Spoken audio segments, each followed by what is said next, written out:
Hey, Tarek Rains, honored to have been a part of Randomness with Heath and Josh. But when it comes to podcast, if you're looking for all the info, if you're looking for laughs and stories, special guests, and of course, if you're looking for some Central Texas flair and some flavor, make Monday something to look forward to.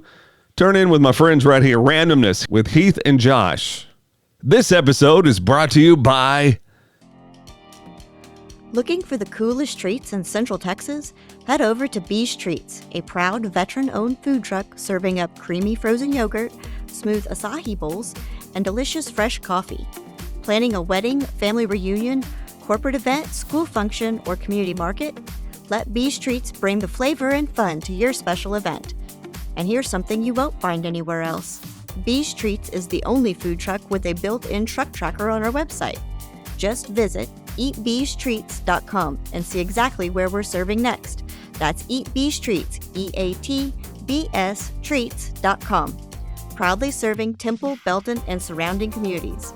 Bee's Treats. Follow the truck, find the treats, make every day sweeter.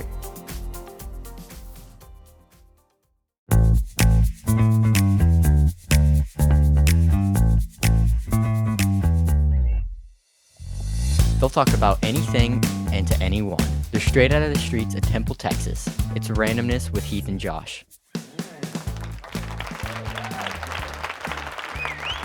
All right, we're back. What's going on, Josh? How you doing, man? I'm percolating. Percolating. That's a new one. You're percolating. Yeah. That kind of sounds gross. Well, You're if you know what a percolating. coffee pot does, that's what's keeping me going. Yeah, It's the percolate. coffee. You know, growing up, my family's ranch, we would always be, we'd be there deer season more than any time.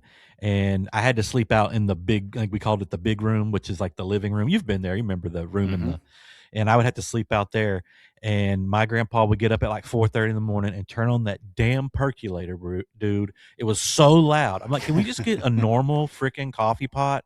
He's like, nah, this kind I like. And I'm like, God dang, man, come on. It's the one that you put right onto the stove, right? Yeah, it's Is well, that it was kind style? of like that. Yeah, but it was. I mean, dude, it was so loud. I don't know how the people in the bedrooms didn't wake up. Like, I'm like, what the hell is wrong with you? But anyway, that's my percolating story. All right. So, what you been up to since? It's been a week, almost a Yeah. week. Well, it was an Yeah. exciting weekend. I got together with our buddy Mark Henn. We went Mark. to Wings Pizza and Things and had dinner. Right on. After that, we headed over to Bold Republic to watch Kirk Baxley play. Oh, Kirk. And while I was there, I got these sweet. autographed. Got them signed. Sweet. That's Yeah. cool. And Well, yours shout out may have, Kirk. and yours may have a hidden message in the back. So, Oh, all right. I'll have to check that out. Right on. So, Right on. got that. How was the show? Oh, awesome. Excellent. Of course it was. Yeah. Right on. It's Kirk. All right. And then while we were out there, our other buddy, Jose Reyes from Watch Temple, showed up and hung out and, watched the show. And then after that, all three of us went over to the Bit Bar for the post Comic-Con party for the nice. Saturday night little after party. Right on. So, You get to mingle with some celebrities. yeah, there were some there. Dietrich Bader. He was from The Office Space, Napoleon Dynamite. He was there. And there's probably a couple others that I just didn't recognize, but yeah. Nicole fun. Sullivan was there. Which would Mad Yeah. TV. Okay. Yeah, that's who I would want to see if I went. I didn't get to go this year, but Nicole Sullivan from Yeah. Mad TV, and she was also on King of Queens. She had like a reoccurring. She was like the dog walker, and then she what did she do? Oh, she looked after the older dad, because Okay, he yep. needed some Yeah. looking after, not because he was old, but because he was nuts. So yeah. Anyway, yeah, put that Kirk back there with everything else. That's cool. Yeah. Right on. Well, you brought up Jose. So Watch Temple. That's what Jose runs at. Him and his girlfriend Jazz. Shout out. They have now officially changed to Watch Central Texas. So if you're already following them and it's popped up and you're like, what the heck's going on? That's on purpose. And if you're not following them, you should definitely go follow them. They are doing amazing things around Central Texas. Obviously, Temple and Belton is kind of the forefront, but they're branching out. So go check them out. You want to know where to go eat, go shop, go do anything that's Central Texas. That's the place to go.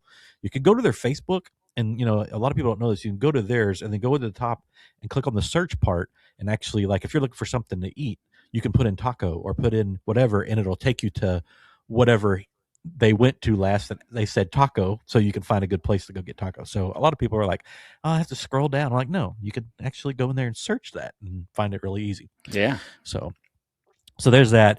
And then this is a stupid story, but I'm going to tell it. It's nothing, whatever. And you had told a changing oil story before, so I'm like, I'm going to do one. Everything's getting so flipping expensive, right? So I have this Jeep Gladiator now, and dude, it's $100 just to get the oil changed. And I'm like, okay, I'm not driving a Beamer. I've done the higher end stuff or whatever, and they're $200 to freaking get an oil change or whatever. And I'm like, man, $100. So then I'm like, okay, I get tires rotated to another $60. I'm like, $160. So I'm changing my own damn oil this time, and I'm doing a rotation or whatever for $45. I'm sick of being raped. Sorry, Mom. But no, it's like I changed my oil forever when I was younger. Why did I stop doing it? And it's just the convenience of taking it there and not having to get rid of the oil and everything, right? So it's just, I already have an oil thing to catch the oil, and you just take it down to AutoZone or O'Reilly's or whatever, and they'll dispose of it. And I'm going to save myself $115. Yeah. I knew people that growing up that poured along the fence line. The grass line. Yeah, the fence line. I'm not saying who, but... Why did people always pour it on the fence line? Like, I never understood that. You didn't have to kill the grass. So when you mowed, you had a clean edged chain link fence, right? Fair enough. Okay. All right. Yeah. Well, my dad may or may not have done that. I don't know. But anyway, I just wanted to be like you and tell an oil change story. But it's getting pricey. Yeah, dude, stupid. It's stupid. Well, and so every time you buy a new car, usually they'll throw in a few, right? Well, just on the truck, for whatever reason, they only threw in one. And then they took so long. Oh, no, I take that back. They did two. But they took so long both time. I was like, dang, I made a freaking appointment to come do this. It's taking 2 hours to change the oil. It's like, I mean, what's going on? So they gave me another free one. So I got 3 out of them. And then Riker's car's got his very first one coming up, and it's free. But anyway. They should do combine haircutting place with oil change. Right? Get your hair cut while you wait, so you got something to freaking do while that shit's going down, right? Or massage. Right? So if it's not time for a haircut, you could. Dude, we should totally start that business and get massage chairs inside of service centers, and make them rent out the space or something. That would be awesome. Drive-through, convenience store, laundromat, massage parlor. Oil grab change, a beer, haircut place, bar. Hell yeah. That sounds like several places in College Station. They totally did stuff like that. I think we talked about that before, the barateria or whatever it's called. Okay, you walk in and it's a bar, and then you go back behind the bar and it's a laundromat in the bar. Sense. It was freaking so awesome. They serve food, you got your drinks, and you're waiting for your laundry back there. Kind of a captive audience too. Right? Because you can't leave until your laundry's done, right? Yeah. Well, not only that, you're getting drunk. You might wash them over again. They might get a little extra money out of you. Did I wash this load? I think I tried this 8 times, but I gotta go. So who knows? But I just have one final thought. I had a great time with Jose and Mark this past weekend. So thanks, guys, for all the laughs and the fun. So looking forward to doing that again. They're good people, man. Yeah. All right, so we're going to jump into it. So episode 165, we've got filmmaker, actor, and director Freddie McDuffy with us. What's going on, Freddie? Hey, how y'all doing, gentlemen? Good, man. How are you? Hey, man, I'm doing wonderful, man. Just sitting here getting ready for the release of our latest project. So I'm super excited, brothers. All right. Well, we'll get to that in a minute. Let's start at the beginning here. So here's how I kind of came across Freddie. I was just social media like everybody else. I seem to pick up. There was I saw your name pop up first, and I was like, "Whoa, that's kind of cool name." And then it said that you were filming you're a filmmaker and you were filming a scene or something in Killeen. I was like, okay, it's getting better. It's getting better. So I get looking to you a little bit more. I was like, all right, I want to reach out to this guy. We can do this. And so I reached out to you, and you were very nice to say, yeah, let's do this. So thank you for coming on. Let's start at the beginning though. Where are you from? Are you from the Temple, Central Texas area? Oh no, I'm actually born and raised in Jonesboro, Arkansas. Oh, okay. All right. Yeah, Jonesboro, Arkansas, and I, of course, born and raised there. And I joined the military when I was 18 years old, and Fort Hood was my first duty station. And I was there, okay. Yeah. So I was there from 2000 to 2008, and of course, so that's like my second home. All right, that makes it. So it was Fort Hood then, and it's Fort Hood again now. For us, we grew. It will always be Fort Hood. To us, we grew up there, right? So I mean, when they were doing their practicing and stuff, our houses would shake, like because they were doing all that stuff, and I was like, well, there's another cow down, because they'd be totally shooting cows out there, which they weren't supposed to be doing, but we found they were doing it. So then we're like, well, we got to see this, and so we were always trying to go out there and watch them shoot a cow, but I never got to see one. But but when I was real little and it did that, it scared the crap out of me. Like, it was like, what is it? And they're like, oh, it's Fort Hood. And I'm like, I don't believe you. Something's happening. And then it took me a while to get older enough to like believe what it was. But anyway, so a little bit more about yourself. So you were in the military. What did you do in the military? I was logistics. I was supplied 92 Yankee. I was logistics, but the fun fact about being logistics in the infantry unit is you pretty much infantry too. So those 8 years, I thank God for those 8 years at Fort Hood, because it pretty much prepared me for everything else I do in my career after I left there. Because I did 2 Iraq deployments with First Cav, and when I left there, everything else for my rest of my career was a breeze. The mentality I had was kind of like, this is all we doing. This is it. That's all you got. So yeah, it prepared you for everything to come in life, right? Oh yeah, it took me from that mentality and thinking I'm just supply. I know I'm the only one of me in the whole company, or I may have a clerk, so it's only 2 of us, and it's kind of like I'm thinking, hey, I'm special, man. I'm not going out there. I'm not putting bullets down range, man. But I had these commanders and first sergeants who was like, nah, everybody here is an infantryman, and so if stuff go down, we need you to be able to fight. We need you to be able to shoot, move, and communicate. And so they trained us like they trained everybody else, and I resisted it at first, but I finally, after my first deployment, I kind of bought into it, because I found myself in my first deployment almost killing somebody and going to Leavenworth for the rest of my life, because I didn't understand that they had weapons cards. Oh, and so I saw this guy walking with an AK-47 across the bridge, and I had my gun like pointed at him, like really about to shoot this man. And one of my NCOs came to me and said, "Hey, Mac, put your gun down." Like, bring it down a little, buddy. Just ask us to have a weapons card, man. It's not that deep. I'm like, oh, this works. What did your family think about you going into the military? Oh, they weren't happy about it. My mother was like totally. I mean, she's the proudest person on the planet right now. But back in 1998, she was like, oh, no, she wouldn't sign the paperwork. She said, no, you're not joining. I'm not sending my son out there. And I said, for some reason, I think my cousin Famous, who had been in the Army, he was talking to me about it and how good it was. And so I told my mother, I said, don't worry about it. I'm going to turn 18. You won't have to sign anything. I can sign myself. And that's basically how I signed up. But it was this recruiter, I'll never forget him, Pinckney, Freeman Pinckney. He kept coming to my house, and he was relentless.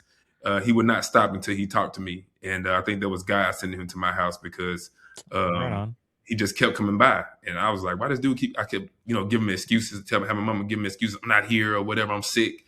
But he just wouldn't stop until he talked to me. And that was the end of it. Oh, right on. I think I kept getting phone calls till I was like 25. Yeah. I never got those phone calls. No. They're like, not that dude. They're like, no, not that guy. Yeah, No, but it was okay. easy stuff for me though, because he was kind of like, hey, where do you see yourself in 5 years? And I kind of looked out. I remember going to my door and I looked outside and I saw my oldest brother like on the corner in my clothes that he had on for 3 days straight, and it was kind of like a white Tommy Hilfiger outfit that he had dirtied up. Right. So I saw him out there doing some activities that I didn't want to be involved in, and so right. You know what? I think this may be a good option for me. Yeah, probably one of the best decisions you ever made, right? Oh, Uh, hands down. yeah. Yeah. Okay, I have to go back for a second though, because you said you had a cousin named Famous. Is that what you said? Yes, this is actually his name is Famous Taylor That Senior. that is awesome. That is Famous. Yeah, hey, shout out to Famous, shout out to Big Cousin Famous, because he's the one who set me down and talked me into and told me, because you had, when you get ready to join the military, you have a lot of naysayers. This place is back in the 90s. Yeah. You think about movies like Boys in the Hood, and you look at the messages in Boys in the Hood when Trey and Ricky were walking, and he was like, I think I'm gonna join the army, man. And then he was Cuba Gooding Jr. was talking him out of it, talking about, nah, man, we don't have no place in the white man's army, blah blah blah blah. And so a lot of my friends had that mentality, like, don't go serve. And so my cousin Famous was the one telling me, like, nah, man, it's great. I served. He was saying, like, I wish I had stayed him to retirement. He did a few years. He was in 3rd Infantry Division in Fort Stewart. But he really talked it to me, because there's no way a 17-year-old from Cedar Heights Projects in Jonesboro, Arkansas would say, hey, I want to join the army and I want to jump out of airplanes. Sign me up. Well, I just think it's awesome that he's always famous. Like, he's literally famous. He has a junior. It's 2 of them now. Oh, Famous Junior. That's Junior. He's famous too. Yeah, famous. That's a brand on famous. something. Famous Junior's Burgers or Famous Junior's something. And Boys in the Hood is one of I love Boys in the Hood. It's so funny because you started saying that, and I'm like, I knew exactly what you were talking about. I love the Doughboy and all that good stuff, man. That was I probably watch that once or twice a year still. I love that movie. Yeah, can't beat some Lawrence Fishburne. Yeah, but like being like, I never, like, when I was younger and watching it, because of course I was a young teenager in the 90s when it came out. I never saw the messaging. Like, until I was an adult, I never saw like the messaging in the movie. Like, when Furious Styles had the guys on the corner talking about gentrification and stuff. But like, I didn't get that. I'm just like, man, in mind, I'm just thinking like, okay, these dudes don't want to hear it, because I didn't want to hear it. You didn't want to hear it? Yeah. So I'm sitting here like, oh, what is this man talking about? Like, but then now that I'm grown, it's like I'm the Furious Styles now. When I go back home, I'm the one talking about people. You know what I'm saying? About how to succeed in life, and saying how the world is and things you should do. Like, I call myself a civilian recruiter, man. Like, I'm always trying to sell the army to any young person I come across. Right on. Yeah. Yeah. Our son he's 15. He's about to be 16 in 11 days. And he's talking about going into the Air Force, and I'm okay with that. I'm okay with that. Awesome, so man. We'll see. So what did you do after the military? I know you're a filmmaker, but what did you do? Was there something in between before you started doing the film stuff, or? Oh yeah. So I think for me, like, as soon as I transitioned out, I went to film school. So okay. I got out. Yeah. So when I retired out of Fort Polk, Louisiana, my wife was stationed at Fort Drum, New York. So we went from, keep in mind, most of my career I was stationed in the South. Texas, Louisiana, Georgia. I was stationed in the South. So we had to go to Fort Drum, right? And keep in mind, I had been in Louisiana for like my last 5 years. You've been dirty South for a while. Yeah. And keep in mind, before then, I did 3 years in San Antonio. So that was like my last 8 years of my career. I was right here. And so we went up there, and then I said, I want to be a stay-at-home dad, because we had a new daughter. And I was like, I need to connect with my child. So I pulled her out of daycare and said, I'm going to be a stay-at-home dad. Nah. He's like, that's harder than the Army. Nope. Yeah, man. Yeah, man. I was my daughter. I felt bad for my daughter, because I'm saying, like, she had her friends in daycare, and I just snatched her out of that environment. Now she's stuck in the house with just me all day, right? Yeah, that's true.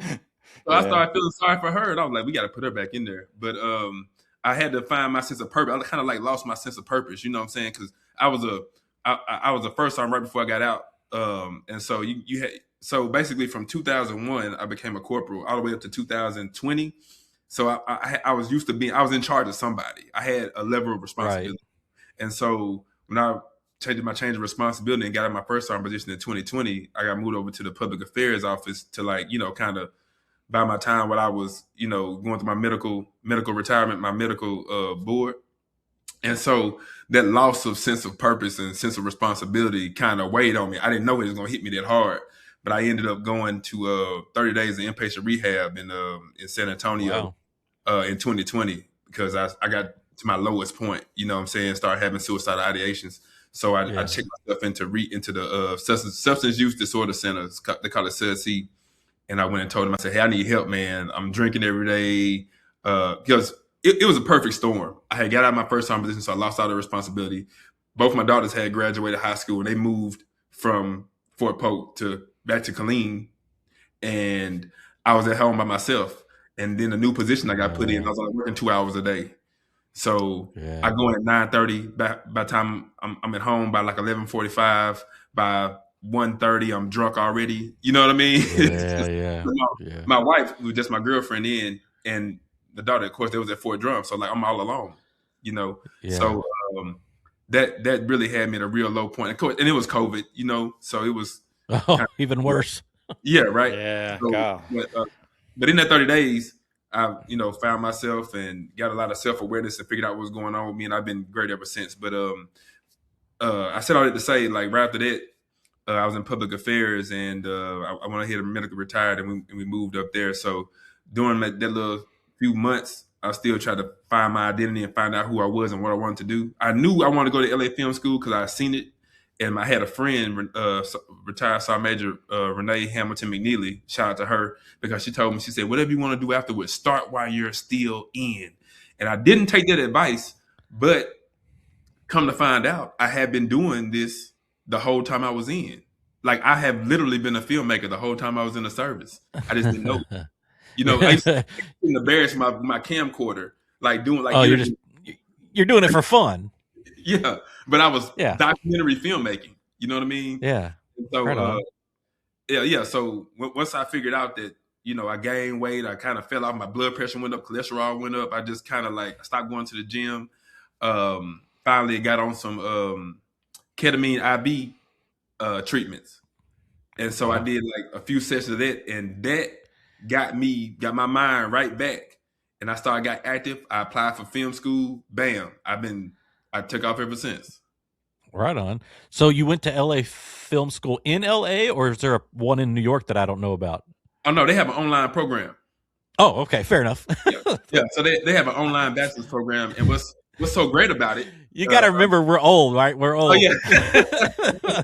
Hey, it's funny though, because I was sitting here looking like, oh, you got an online program, 100% online? Because my thing was, I did not want to write I did not want to sit behind and just sit and do all this research and write a bunch of papers.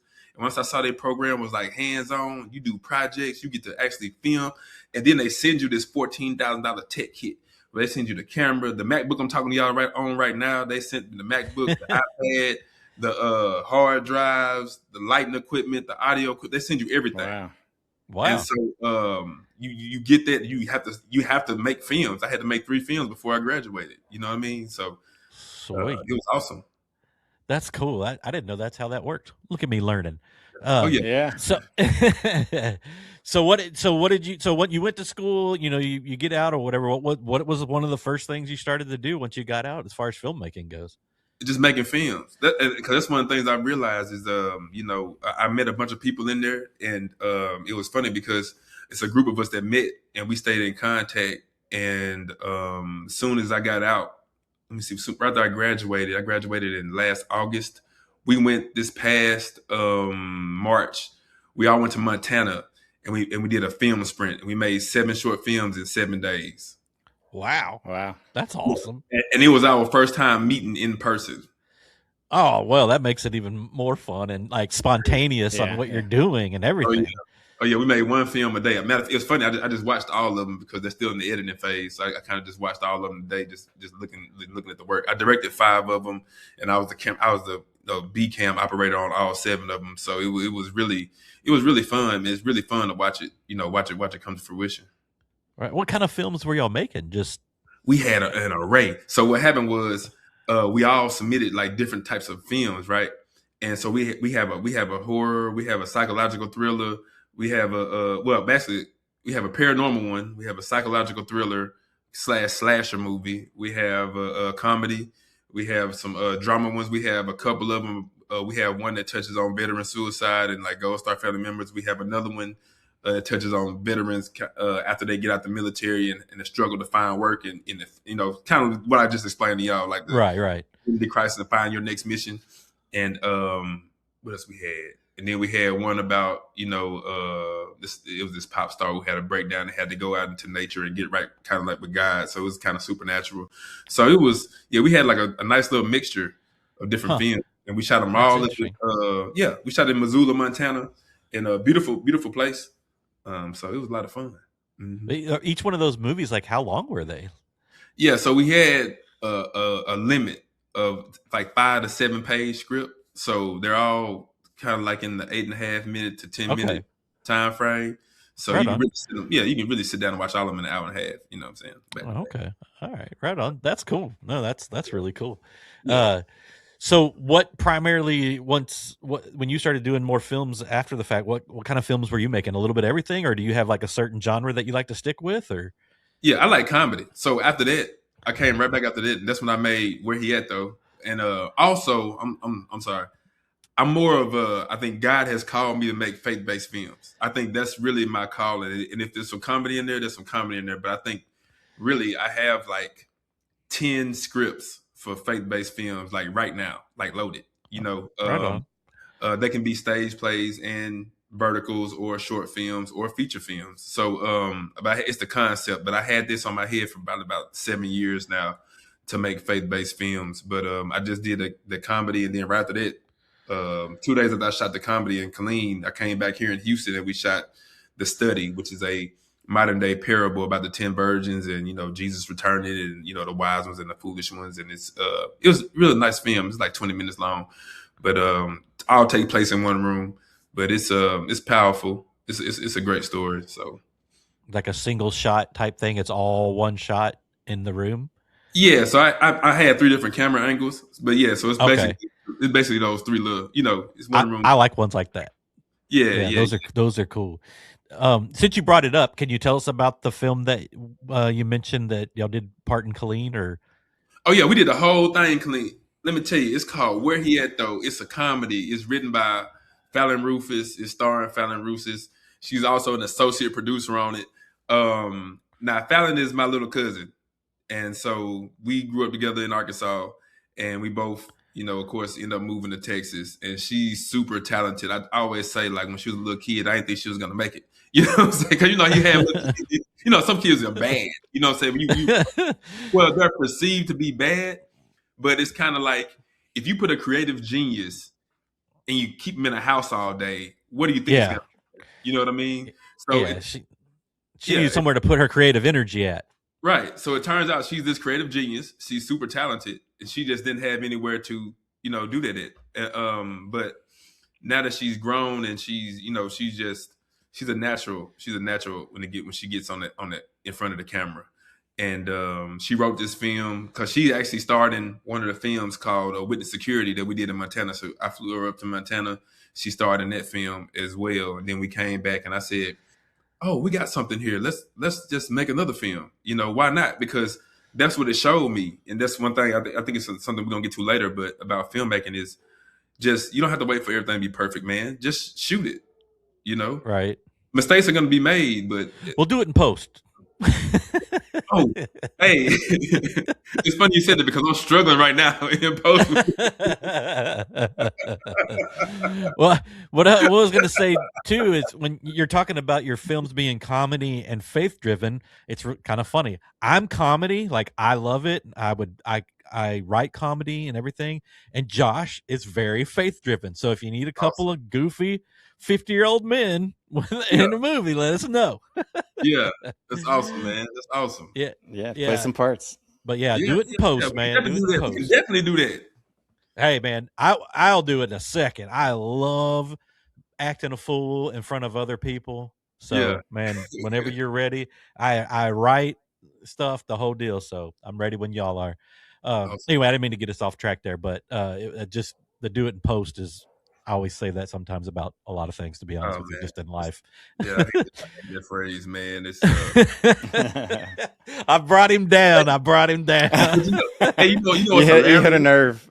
Yeah, because it's hilarious when you're not editing it. Then it's funny, But if you're the post production guy, then it's not funny. Yeah. You're telling me, man. Don't get me started. Don't get me started.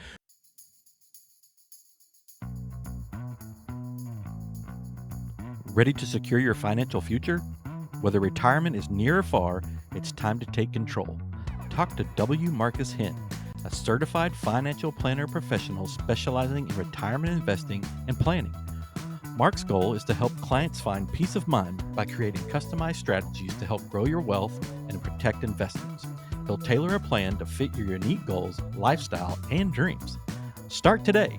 Reach out to Mark and start your journey towards a confident, stress-free retirement. Find him at wmarcushinn.com. That's WMARCUSHENN.com. It's your future. Let's plan it. Securities and advisory services offered through the Strategic Financial Alliance, Inc., member FINRA, SIPC.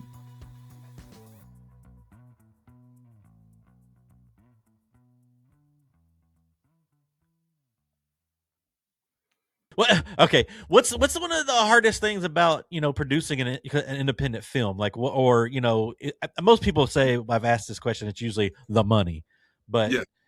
Is that it? No, I think it's the. I would say that's a factor, but if you look at where he at though, we made that for relatively nothing. You know what I mean? So that was like less than $1,000 to make that film. Basically, all I really had to do was pay people. Because I think the hardest thing about independent filmmaking is getting people to commit that time to it. You know what I'm saying? Because you can find talent. Because if you don't have a lot of money, then you have to ask people for stuff. You know what I'm saying? And you have to kind of like big bar and plead. But I found that getting talented easy because a lot of people want to build their resume. So it's not hard to get like free talent if you don't have the money. But and then depending on the location, like in Killeen, the community was awesome. Everybody opened up to us with open arms and wanted us in their establishments. So you save money there. With getting the venues and the places to film, and then with the crew, you have some people on the crew too who want to learn, who want to build their resume, get stuff on there, get that experience, so you can save money there too. You probably can't use the same people over and over, but you may get you a couple of films out of them. You know what I'm saying? Yeah, but, sure. No. But, and what's fun about it is it's three of us that's right there. Well, I'm down in Katy, but it's two right there in the Killeen area who were in film school with me. So we were all in the online program. We were all veterans, and we were all in the online program at the same time, and we didn't even know each other. Matter of fact, one of them, Sincere, I had seen her on a Zoom meeting one time on the class meeting, and I recognized her from that. But Craig, I had never seen him. But it's funny how we all are working together now. So, we all have the same equipment. So it's like, okay, we all got cameras. We all have lighting equipment. So we all got everything we need, audio equipment, to make a film. We just got to go in there and do it. We all need experience. We all need to build our resumes so we can just work together and just put films out. Yeah. I always talk about the network, man. Building that network of people to help, so you can all help each other. I mean, that's what it's about, man, is helping each other. At least for us. So, I mean, I don't know if you need podcast help, but we're here if you need it. Yeah. Hey, I'll take everything I can get, man. I just want to shout out Dr. Carrie Ann Zamora and Victor Hall, because they were the ones who connected all of us, and they were the first ones to contact me post, film school, and say they wanted to work with me. So I just want to give a huge shout out to them for believing in me and connecting this group, and they're a driving force behind this film as well. Okay, right on. Yeah, I know that you said you're a filmmaker, actor and director. Which do you prefer? What do you like to do the most of those things? I like to record. I like to be behind the camera. I'm not even gonna lie to you. Directing is cool, but I think director of photography is better. I like to be behind the camera. To tell you the truth, acting is just something. I'm more of to me, I don't really want that pressure to be in front of the camera, that pressure to perform. I like, hey, let me watch you go in there and do all the pressure. Let me watch you sweat. Like, I don't know how people remember lines. It's like, that's wild to me. Yeah, pages that's and a hard pages one. of just scripts. Yeah. Pages, and just like those theater actors, like for instance, Skeeter Jenkins, Temple's own Skeeter Jenkins. He phenomenal actor that I worked with. He's been in 2 of my films. He flew up to Montana too to star in one of the films called Chaos Switch. Watch out for Chaos Switch. He does a great job in there. And he's also starred in The Study that I was telling you about, the faith-based film. He starred in that one as well. Played a pastor both times. But he did that play Fences. Dr. Carrie Ann Zamora, she brought that play Fences too. They actually performed in the Temple Theater. And he had like 95 pages of dialogue to remember. And I'm sitting there like, man, how you do that? And he was telling me how, read it 100 times and go through all this and that. And we just I was just in a feature film here in Houston, and the producer / director said, I'm gonna put you in the film. I said, cool. Initially, I was just supposed to get killed without saying anything. I was like, yeah. All right, yeah. Then they rewrote the script a couple of times, and then she was like, oh, I got you a lot of lines. Now you're a private investigator. What? So now, I'm like, man, I thought I was just gonna chill, just pressure's on. I'm good. So I had this whole dramatic death scene planned out, like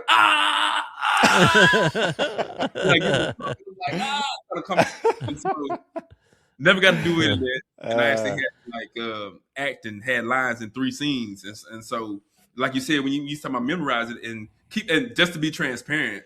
Like in 2004 and 2006, I suffered like traumatic brain injuries in Iraq in different regions and stuff like that with vehicles. And so that kind of affects my memory.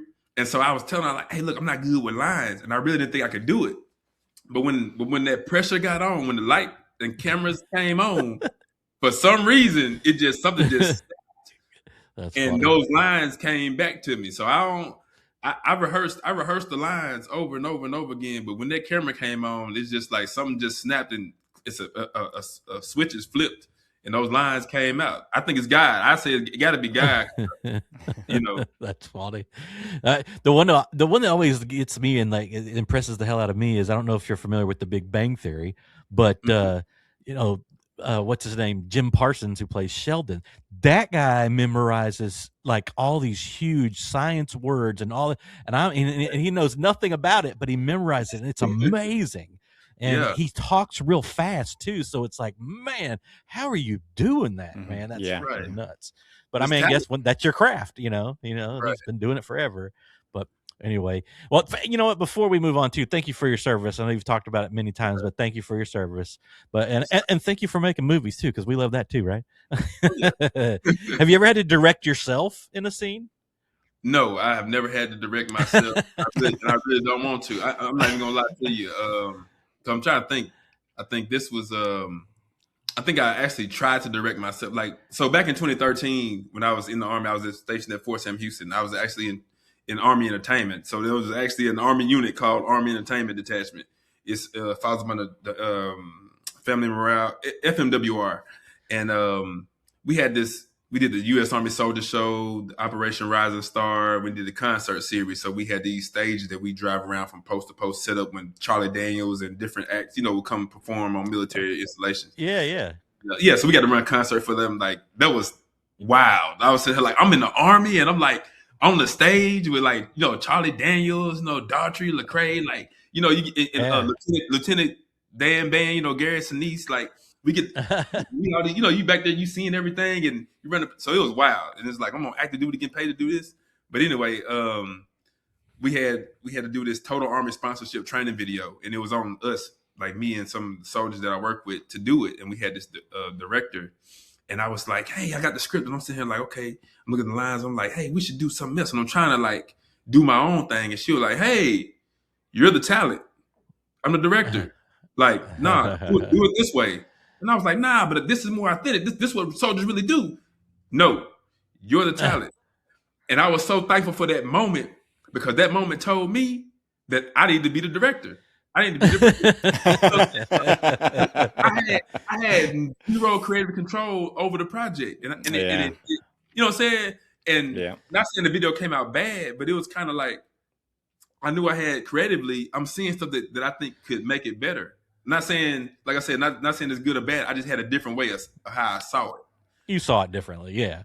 I just saw it differently, and I felt like, man, if I'm always the talent, then how can I get my creative ideas out? So I said, let me make my own films, and that way I can have it look like how I want it to look, you know.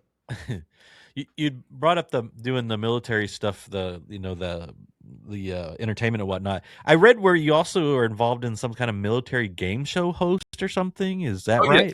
Oh yeah. So in 2016, so the U.S. Army Soldier Show was going on for like 30-something years in the modern day. It started like our friends did that. Our friends did that. We had this band called Junior from East Texas in the early 2000s. They went on Fort Hood because I went with them.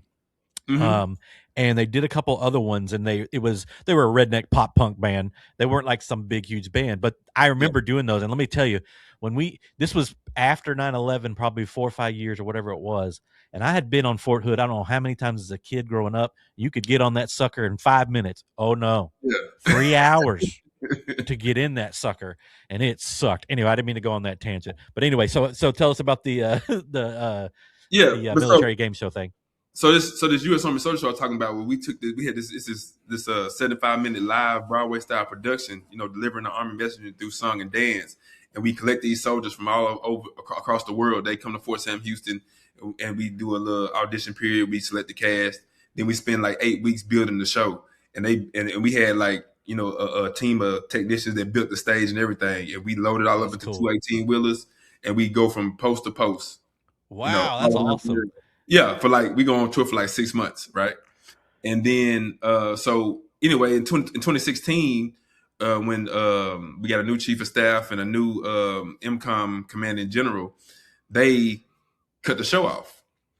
And because the focus was readiness, and it was kind of like, hey, why are these soldiers going on tour and singing and dancing, and they need to be at their units being ready to deploy, you know?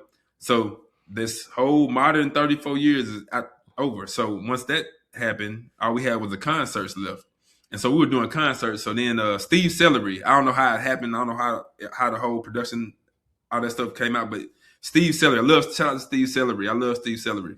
He came in Armed Forces Trivia Quest, and he had this game show, and so they used me, and it was only we had like 30-something people in the unit in Army Entertainment, and so when they killed the soldier show, they got rid of all the soldiers, so it was just me and like 3 soldiers. So by the time the game show came around, they were doing concerts. By the time the game show came around, it was just me and one other dude, Sergeant Rainey.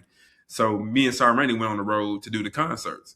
And I think it was right before the first concert.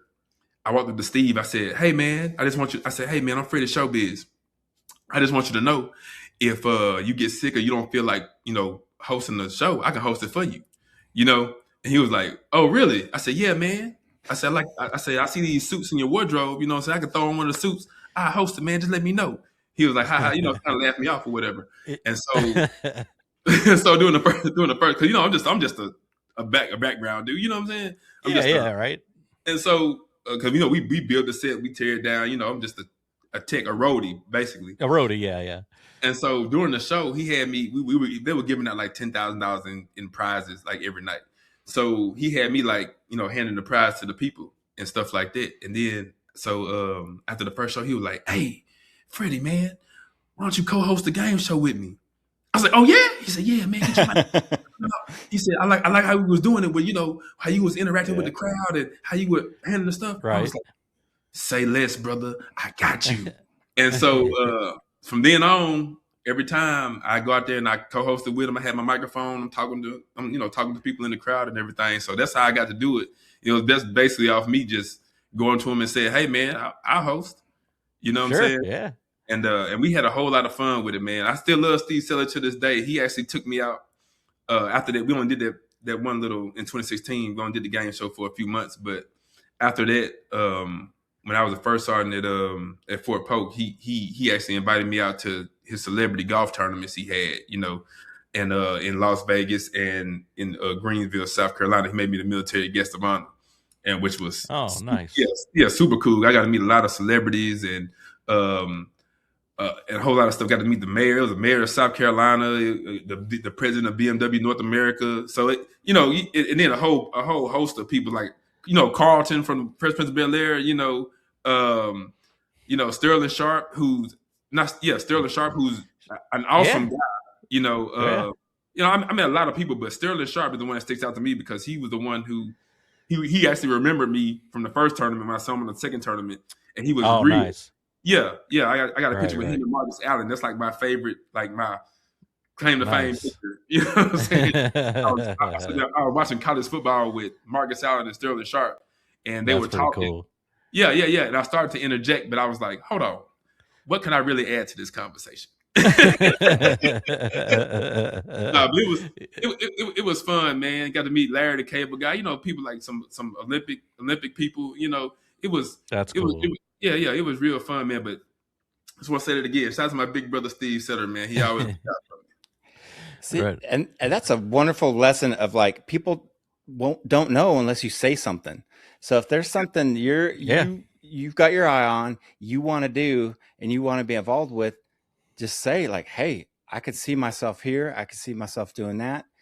You plant that seed, and then they start thinking about it like, okay, I could see you get involved. And exactly. But my only regret was with that is he put me in a room. I remember he was saying, because we were at the second one in Las Vegas. You had Don Cheeto there, Anthony Anderson. You had all these people, right? And he was like, he came to me, like, and at that moment, I had social anxiety, which is something I stem from with the PTSD and everything. And so it just comes at random times, And at that moment, I was kind of like, I was in a room, but I was kind of like off to myself because and he came and said, hey, Showbiz, this your time to shine, baby. Work the room. You're in the room, like work the room. Like I put you in the room with these people so you can make connections. And I was like, all right, okay, man. And I just sat there on my phone. I didn't take advantage of the situation. Shoot. But at that point in time, I did not know I was going to be a filmmaker. You know what I'm saying? Right. Yeah. I look back here now like, dude, I had all these industry people that I just kind of, and I'm over here talking to the ex-football players. Yeah. No, I hear what you're saying, man. I mean that I try to take advantage of opportunities, like even just saying to you a while ago, jokingly, "Hey, we'll be in a movie." Well, I was half serious with that shit, but it's. I already got a part for you. It's already written. I'm ready, dude. Let's go. Right. Yeah. Movie called Queen of Influence. There's a guy just like you doing a podcast. Matter of fact, on the graphic I got, he kind of looks like you, but hey, the both of you could be even better. You know what I mean? All right, I'm there. So, I'm gonna hit you up when you're ready to do the Queen of Influence because I think we well, and then just going back to what I was saying, like you build your network, and it's like every time you think of something, you're like, I got a guy for that, I got a gal for that, so it's like you have to work that. Like we've done Comic-Cons there, and I mean purposely I'm mingling with everybody and talking to everybody because you just don't know.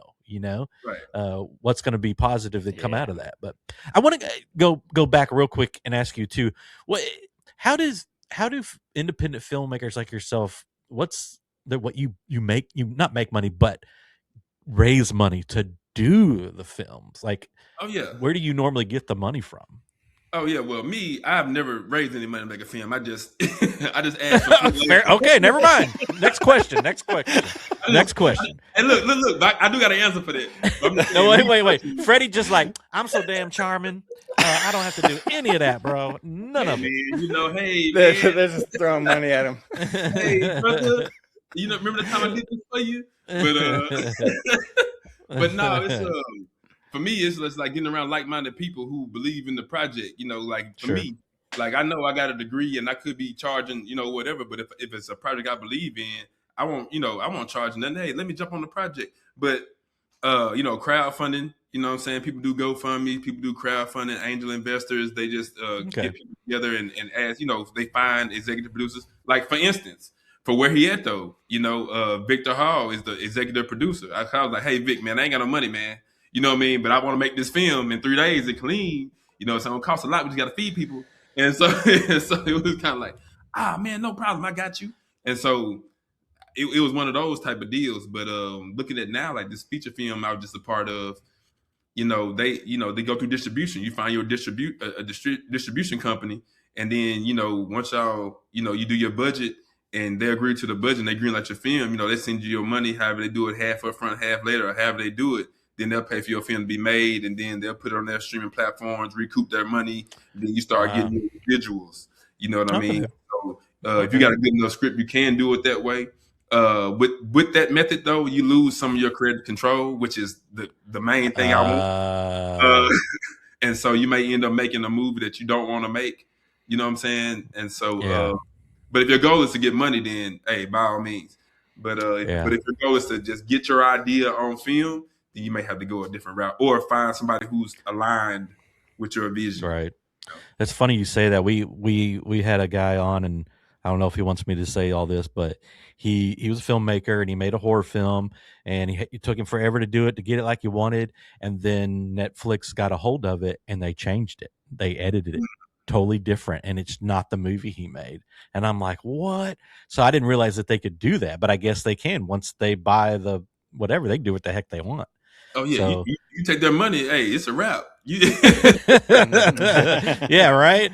But it's just. But he's just like, now I look like I did that, and I didn't do that.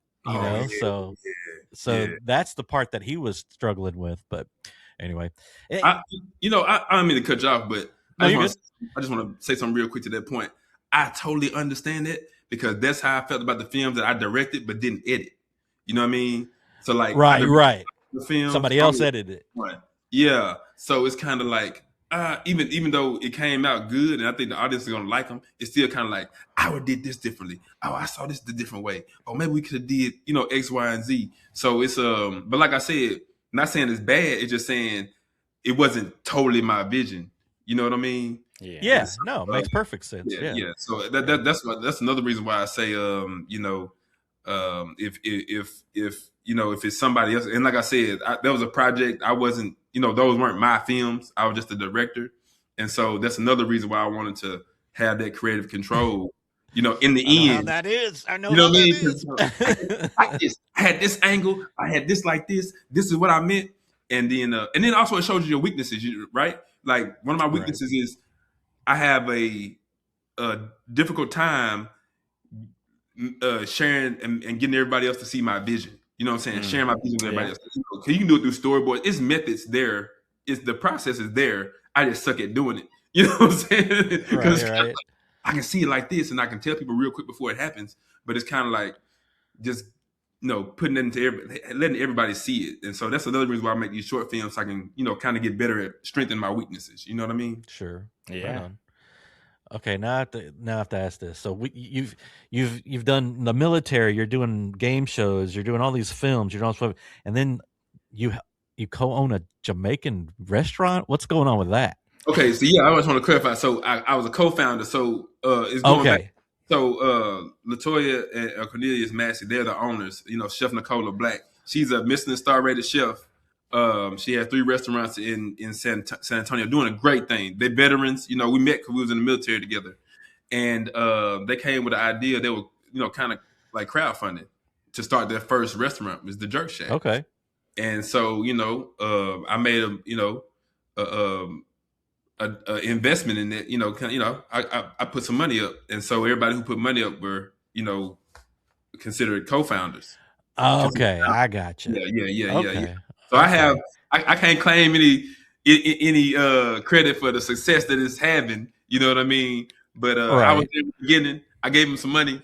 So and if I'm in San Antonio and I'm a little hungry, go to the Jerk Shack. Go to the Jerk Shack, and I'm telling you, you will not be disappointed. And all the founders get some incentives, but it was more so. Once again, anytime I know somebody who's doing something, I have about 30 T-shirts in there. My wife always gets on me like, "What are you doing with these T-shirts?" I said, "I can't get rid of these T-shirts."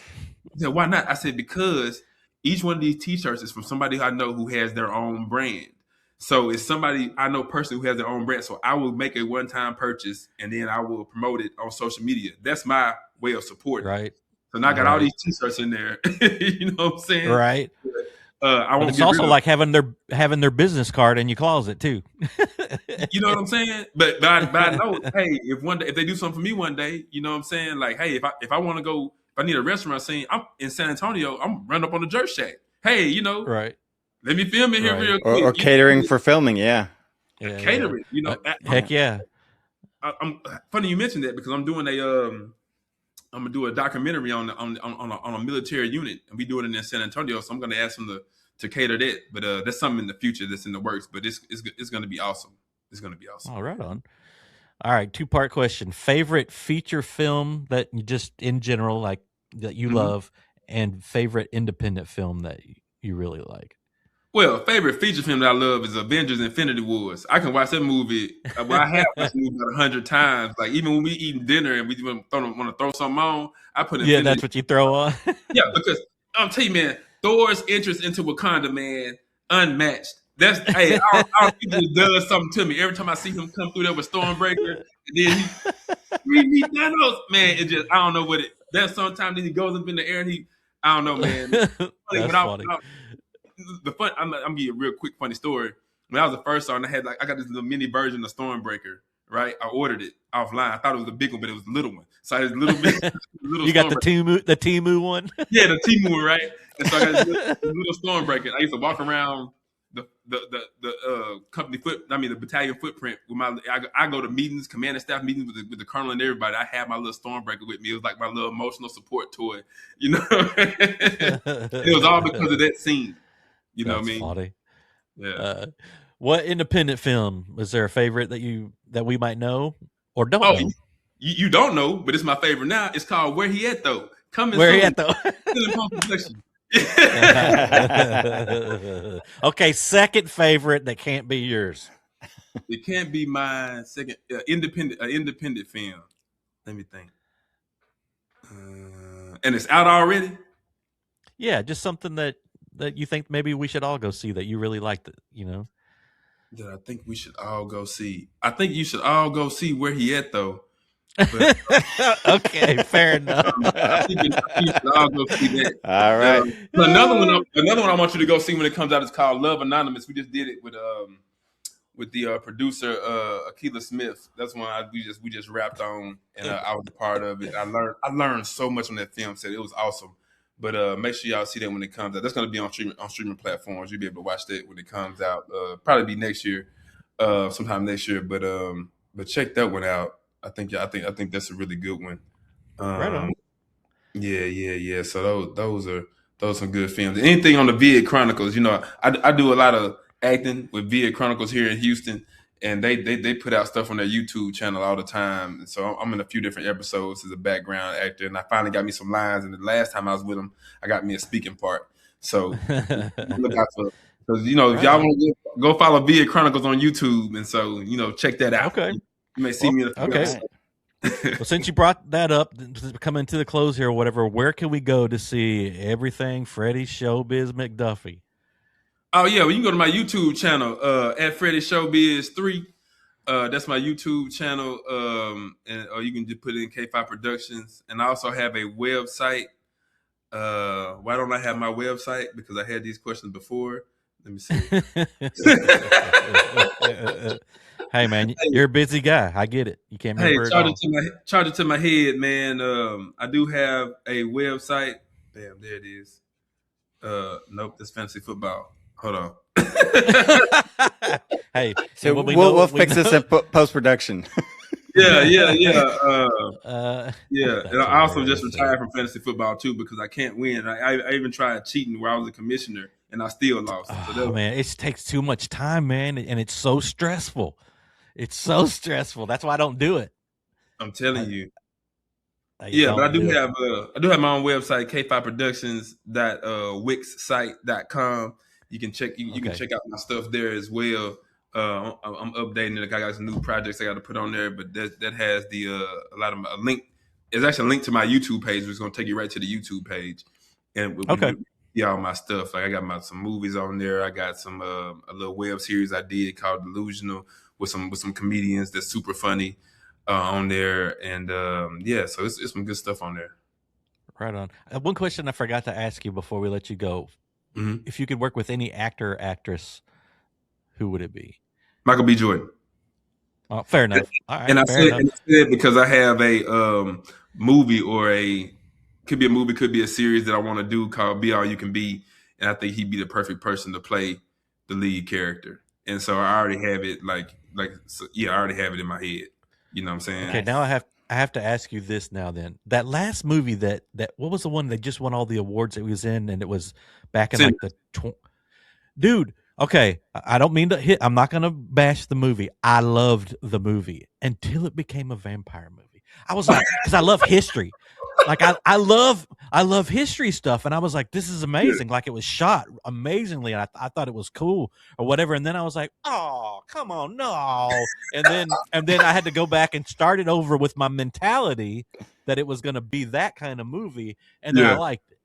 But the first go around, I was like, no, this is so good. What are we doing here? But can't go wrong with Michael B. Jordan, man. Can't go wrong. Hey, fun fact, the movie I just did, the feature film I was just working on. One of the females, Jasmine, who was doing behind the scenes photography, she was in Sinners. She was an extra in Sinners, and she was actually in that train station scene. She had like a little red button on her head. So if you go back and watch it, and you see when the woman walks off away from Michael B. Jordan's character, you can see her back there with like a little red button on. But anyway, she was just telling me how phenomenal it was to work on the set with Ryan Coogler and Michael B. Jordan and like everybody and like the entire crew, how awesome it was being on this set. And which is another reason why I said that's somebody I want to work with, because, I've heard, people on interviews talk about, how great of a guy he is and everything. But, somebody firsthand, it's different. She has nothing to gain by lying. So, it's kind of like he must be a great dude. And I know some people who met him when he went to Fort Jackson to the Drill Sergeant Academy and was, meeting with the troops and everything. So I think he'd be a great somebody great. And of course, he's a phenomenal actor. So yeah, I love to work with him. Dude, that bar set in the barn, man, that was so cool. I loved every second of that, man. I really liked it. That was a really cool set, man. And see, that's what I want to do. That's I'm talking like the director of photography for that film. Like that's somebody. If I can just go work with her for 2 or 3 years, you know what I mean? Right. Study with her, just teach me your ways, because you did a phenomenal job. You know what I mean? Yeah. Bringing that whole scene, I was like, man. And then that one shot where they had where they was going back through time with all the music. Yeah. Long shot. Yeah. Man. Yeah, that was cool. Yeah. That's what I want to do. They tricked the crap out of me. I didn't know what was coming. That's for sure. I had no idea what was coming. I was like, what the? All right. But anyway, hey, man, Freddie, thank you for hanging out with us and coming and telling your story. We really appreciate it. I know you're a busy guy, so we appreciate you taking the time. Again, what was your website again and your YouTube channel? Oh, so it's a K-FY Productions .wix site, WIXSITE.com. And once you go there, there's links on there to take you right to the YouTube channel. And you can look at a lot of the stuff we have going out. I just got to update it, put some more stuff on there. But you can see some past films that I threw on there, and some and a little, and some web series. Right on. Okay. So everybody go check that out. And as always, go to randomnesspodcast.com to check everything out that we got going on. Thank you guys for hanging out with us for another hour, and we'll catch you next time. Thanks. We're gone.